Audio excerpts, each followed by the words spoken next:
Maths और reasoning के questions का आइडिया आपको देने के लिए मैंने मेहनत की है। इसके जो 10 क्वेश्चन है वो मैं आपके सामने अभी रखूंगा कि किस लेवल के क्वेश्चन मैथ्स और रीजनिंग के पूछे जाते हैं। तो ये मैथ्स और रीजनिंग वाले 10 क्वेश्चन है वो लगभग सारे बच्चे कर सकते हैं। इसमें आपको बहुत ज्यादा मेहनत करने की जरूरत नहीं पड़ेगी। ये 10 आप कर सकते हैं, सारे बच्चे कर सकते हैं लगभग। और इसमें से मैं बता रहा हूं 8 क्वेश्चन आप आराम से सही कर लेंगे, थोड़ी सी मेहनत के बल पर। अगर आप आंख बंद करके मेहनत करेंगे, अगर आप सीधा ही किताबों के पीछे पड़े रहेंगे, उसकी बजाय अच्छे से प्लानिंग करिए। अपने जो आपके जो सब्जेक्ट आप तैयार कर रहे हो उसमें किस टाइप के क्वेश्चन पूछे जाते हैं, कितनी गहराई से क्वेश्चन पूछे जाते हैं और क्या क्या चीजें पढ़ने की जरूरत है, तो वो चीजें आपको अंदाजा मिलेगा। अभी मैथ्स और रीजनिंग के जब आपको 10 क्वेश्चन पूरे दिखा दूंगा तो आपको खुद को अंदाजा हो जाएगा कि मेरी तैयारी मैथ्स और रीजनिंग में मुझे कितने घंटे पढ़ने की जरूरत है और कितने क्वेश्चन में कर सकता हूं। ये क्वेश्चन है आपका परसेंटेज का। 2 उम्मीदवारों के बीच हुए चुनाव में जिस उम्मीदवार को 39% मत प्राप्त हुए वो 19,800 मतों से पराजित हो गया। कुल डाले गए मतों की संख्या क्या थी? अब मैं यहां सोल्व करके नहीं बताऊंगा, ये लेवल है मैथ्स के पहले क्वेश्चन का। दूसरा क्वेश्चन देखिए जो आया हुआ है, एक धन ब्याज से 2 वर्षों में 4850 रुपए तक बढ़ता है, 3 वर्षों में यह 5335 रुपए हो जाता है, तो वार्षिक ब्याज दर क्या है? नेक्स्ट क्वेश्चन है, ए तथा बी बहनें हैं, रीजनिंग का क्वेश्चन है। आर तथा एस भाई है, ए की बेटी आर की बहन है, बी का एस के साथ क्या संबंध है? ब्लड रिलेशन का रीजनिंग का क्वेश्चन है। बहुत आसान से क्वेश्चन है, कोई ज्यादा टफ क्वेश्चन नहीं है। नेक्स्ट क्वेश्चन है, 2 मिश्र धातुओं में तांबे तथा टीन का अनुपात क्रम से 3:4 तथा 1:6 है। यदि प्रथम मिश्र धातु से 7 किलोग्राम, दूसरे मिश्र धातु से 21 किलोग्राम मिलाकर एक नई मिश्र धातु बनाई जाती है, तो नई मिश्र धातु में तांबे तथा टीन का अनुपात क्या होगा? अगला क्वेश्चन है पाई चार्ट का, और ये जो क्वेश्चन लिए गए हैं ये सिलेबस के अकॉर्डिंग ही है। अगर आप सिलेबस देखोगे तो उसमें यही टॉपिक्स दिए हुए हैं और इन्हीं टॉपिक से क्वेश्चन पूछे गए हैं।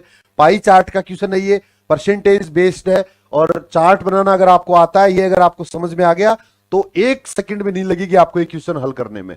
नेक्स्ट क्वेश्चन देखिए, सिर्फ कोडिंग डिकोडिंग का क्वेश्चन है, रीजनिंग का क्वेश्चन है, आसान सा है, सिर्फ कोड डिकोड करना है, आराम से आप कर सकते हो। नेक्स्ट जो क्वेश्चन है, नीचे दिए गए चित्र में त्रिभुजों तथा आयतों की संख्या का कितना अंतर है? इसमें त्रिभुज कितने बने हुए हैं और आयत कितने बने हुए हैं, दोनों की संख्या ज्ञात करना है और उसके बाद में उनका अंतर बताना है।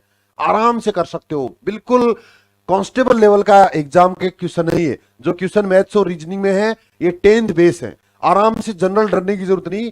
जनरल अगर 10-10 टॉपिक है मैथ्स और रीजनिंग में, वो अगर आपने कर लिए और टॉपिक्स के नाम दिए हुए हैं सिलेबस में कि इन इन टॉपिक्स से क्वेश्चन पूछे जाएंगे और इन्हीं उन्हीं टॉपिक से पूछे गए हैं, तो आपको बिल्कुल परेशान नहीं होना है। 10-10 टॉपिक मैथ्स और रीजनिंग के आराम से तैयार करते ही 10 क्वेश्चन आपके तैयार हो गए।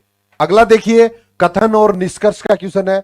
रीजनिंग का टॉपिक है ये, कथन एवं निष्कर्ष, और उसका है कौन सा कथन सही है कौन सा कथन गलत है। ये भी दोस्तों कथन एवं निष्कर्ष का है, 2 क्वेश्चन दिए हुए हैं, इसमें थोड़ा सा अंतर है, बाकी लगभग उससे मिलता जुलता क्वेश्चन ही है। कथन एवं निष्कर्ष रीजनिंग का टॉपिक, और ये सीरीज का क्वेश्चन है रीजनिंग में, की एक श्रृंखला दी हुई है 15, 35, 77, 143। इसमें आगे वाला अंक क्या आएगा, इन चारों में से ढूंढना है। तो ये दोस्तों मैंने आपको क्वेश्चन का लेवल दिखा दिया। मैथ्स और रीजनिंग के जो 5-5 क्वेश्चन पूछे गए हैं पिछली बार, उनका लेवल मैंने बता दिया आपको कैसा लेवल था। सेम इतनी मेहनत आपको हर सब्जेक्ट में आपको खुद को करनी है। ये मेरी तरफ से आपको होमवर्क रहेगा कि आप साइंस के क्वेश्चंस को भी ऐसे ही विश्लेषण करिए कि साइंस के किस किस टॉपिक से ज्यादा प्रश्न पूछे जाते हैं और क्या उनका लेवल रहता है, कितनी पढ़ाई करने की जरूरत है और कौन सी बुक उनको कवर करती है।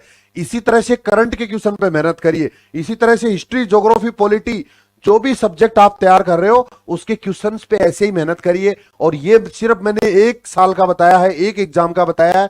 इससे पहले वाली एग्जाम से भी तुलना करिए।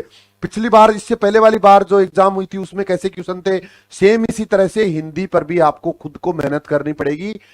तभी आपको अपने लेवल का और एग्जाम के लेवल में आपको एडजस्टमेंट करना है।